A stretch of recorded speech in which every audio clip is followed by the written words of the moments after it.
Idan ana maganar yakin da ake yi tsakanin Rasha da Ukraine, to babu sunan da aka fi ambatowa kamar Putin,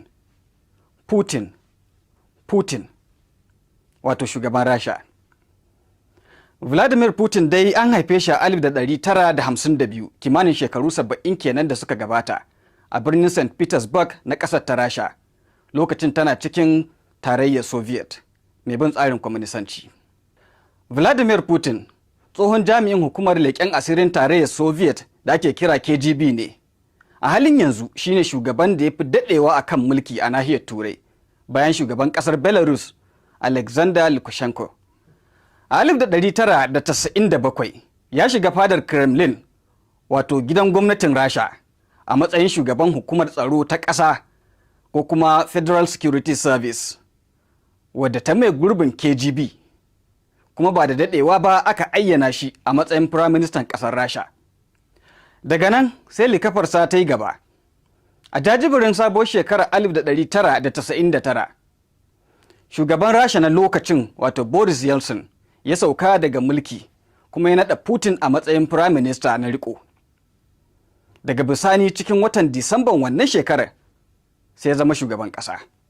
Bayan da ya kwashe shekaru yana shugabancin ƙasar, a shekara ta 2008 lokacin da kundin tsarin mulki ya hana shi sake tsayawa takara karo na 3 a jere, sai Putin ya yi ƙoƙari aka zaɓi makusancinsa Dmitry Medvedev a matsayin shugaban ƙasa, shi kuma sai zakuɗa ya koma gefe kan kujerar Prime Minister, amma a kaikaice shi ke jan ragamar ƙasar. A shekara ta 2012 kuma sai sake dawowa a matsayin shugaban ƙasa. Duk da cewa ya daɗe yana shugabancin Rasha, ya kwashe fiye da shekaru 20. To amma ƙuri'ar jin ra'ayin jama'a na nuna cewa yana da farin jini ƙwarai da gaske wajen jama'ar ƙasar, musamman saboda imanin da suka yi cewa yanayin rayuwa na inganta a ƙarƙashin mulkinsa. To wani abin da ya kamata kuma ku sani game da Vladimir Putin shine, da yawa daga cikin muƙarrabansa ko na kusa da shi a cikin gwamnati suna da nasaba da hukumomin leƙen asiri, ko kuma ma sun taɓa yin aiki a hukumomin leƙen asirin da ma wasu hukumomin tsaro a ƙasar.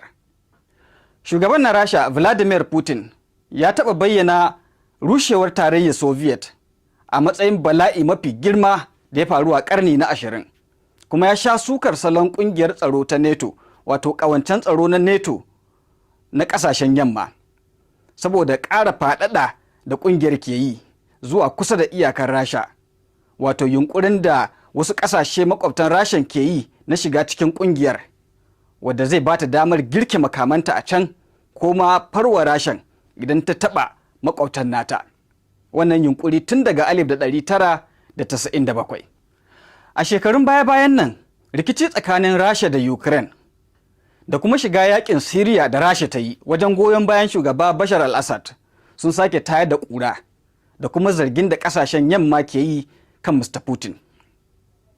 Ba wannan bane karo na farko da Rasha ta fara mamaye wata ƙasa, wato wannan mamaya ko kutse da ta yi a ƙasar Ukraine na baya-bayan nan. A shekara ta 2008 ma Putin ya yi kutse a ƙasar Georgia mai makwabtaka da Rasha. Haka zalika, Rasha ta wawure yankin Crimea daga Ukraine a shekara ta 2014.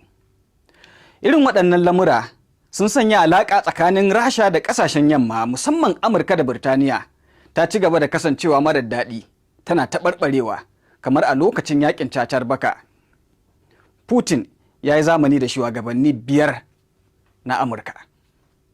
To sai dai an samu shugaban Amurka da ya sha bamban, duk da cewa bisa al'ada shugabannin Amurka suna adawa da kuma jayayya da Putin.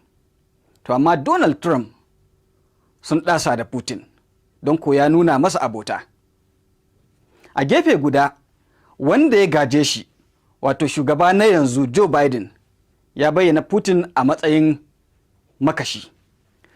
Galibin jami'an gwamnatin Putin hamshakan masu kuɗi ne, kuma shi kansa an yi amanna cewa babban attajiri ne. To amma fa mutum ne mai nuku-nuku, baya bari a san harkokin iyalansa da na arzikinsa. Don haka babu takamaiman adadin dukiyar da ya mallaka, ba a sani ba. Salon mulkin Mr. Putin ya kasance na ra'ayin riƙau da kuma kishin Rasha. Idan muka koma kan batun iyalansa, Mr. Putin da matarsa Ludmila sun rabu a shekara ta 2013 bayan sun kwashe shekaru 30 suna zaman aure. Kafin su rabu, ta bayyana shi a matsayin agogo sarkin aiki. A cewar kamfanin dillancin labarai na Reuters, ɗaya daga cikin 'ya'yan Putin mata, wato Katrina, tana da babban mukami a sashen gudanarwa na jami'ar gwamnati ta Moscow. Sannan tana yawan shiga gasar raye-raye. Ita ma babbar 'yarsa, Maria, malamar jami'a ce. Ba cika ganin Mr. Putin yana murmushi ko raha ba. Yakan nuna shifa baya son wargi. To amma mutum ne mai son wasan kokawa na judo tun yana matashi. Yana kuma sha'awar su da farauta. Wannan shine Putin. Ina kuke ganin wannan yaƙi da yake jagoranta a Ukraine ya dosa? Sai mu ci gaba da bibiyar lamura.